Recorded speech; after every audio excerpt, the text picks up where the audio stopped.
अस्सलाम वालेकुम दोस्तों, जब से इस गवर्नमेंट ने बाकर रज़ाक को स्टेट बैंक का गवर्नर लगाने का फैसला किया है, हर तरफ से तनकीद हो रही है। इसमें सहाफ़ी भी शामिल हैं, सियासतदान भी शामिल हैं, तज्ज़ियाकार भी शामिल हैं। सहाफ़ी कह रहे हैं कि स्टेट बैंक को IMF के हवाले कर दिया गया। मरियम नवाज़ कहती हैं कि ये तो IMF के पास नहीं जाना चाहते थे, दावे करते थे, लेकिन IMF को बुलाकर जो है वो पूरा मुल्क उनके हवाले कर दिया गया। अब IMF से IMF बात करेगा। अब सवाल ये पैदा होता है कि ये इस तरह क्यों कर रहे हैं? ये सिर्फ और सिर्फ प्रोपेगेंडा की गर्ज से कर रहे हैं, और सहाफ़ी भी अवाम को मिसगाइड कर रहे हैं और सियासतदान भी। मैं उसकी वजह बताता हूँ कि मियाँ नवाज शरीफ साहब, नून लीग जो पार्टी इस वक्त इमरान खान की इस अपॉइंटमेंट पे तनकीद कर रहे हैं, उन्होंने खुद एक स्टेट बैंक का गवर्नर लगाया था जिसका नाम अशरफ विथरा था।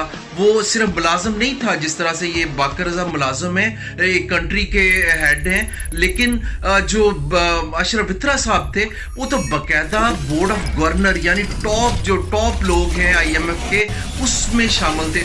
उसको नवाज शरीफ साहब ने 2014 से लेकर 2017 तक जो है वो स्टेट बैंक उनके हवाले किया, वो भी IMF का मुलाजिम था। तो अगर सवाल पैदा होता है कि अगर उस वक्त IMF को IMF के हाथ ये मुल्क गिरवी नहीं रखा जा सका, तो अब किस तरह रखा जा सकता है? तो ये सिर्फ और सिर्फ, और कोई सहाफ़ी भी ये नहीं बताता कि काबिल तरीन बंदा जो है वो कहीं भी हो, किसी भी उसने जगह पे काम किया हो, तो उससे क्या फ़र्क पड़ता है? उससे तो बल्कि उसकी एक्सपर्टीज बेहतर होती है। जिस तरह IMF से काम करने वाला जो मुलाजिम है, अगर उसने वहाँ पे काम किया तो वो IMF की ज़हनियत को समझता है, तो वो ज़्यादा बेटर पाकिस्तान के लिए निगोशिएट कर सकता है। तो इसमें ये कीड़े निकालने वाली बातें हैं, सिर्फ तनकीद बराए तनकीद है, क्योंकि वो काम अगर इन्होंने खुद ना किया होता तो फिर तो मरियम नवाज और नवाज शरीफ साहब तनकीद कर सकते थे।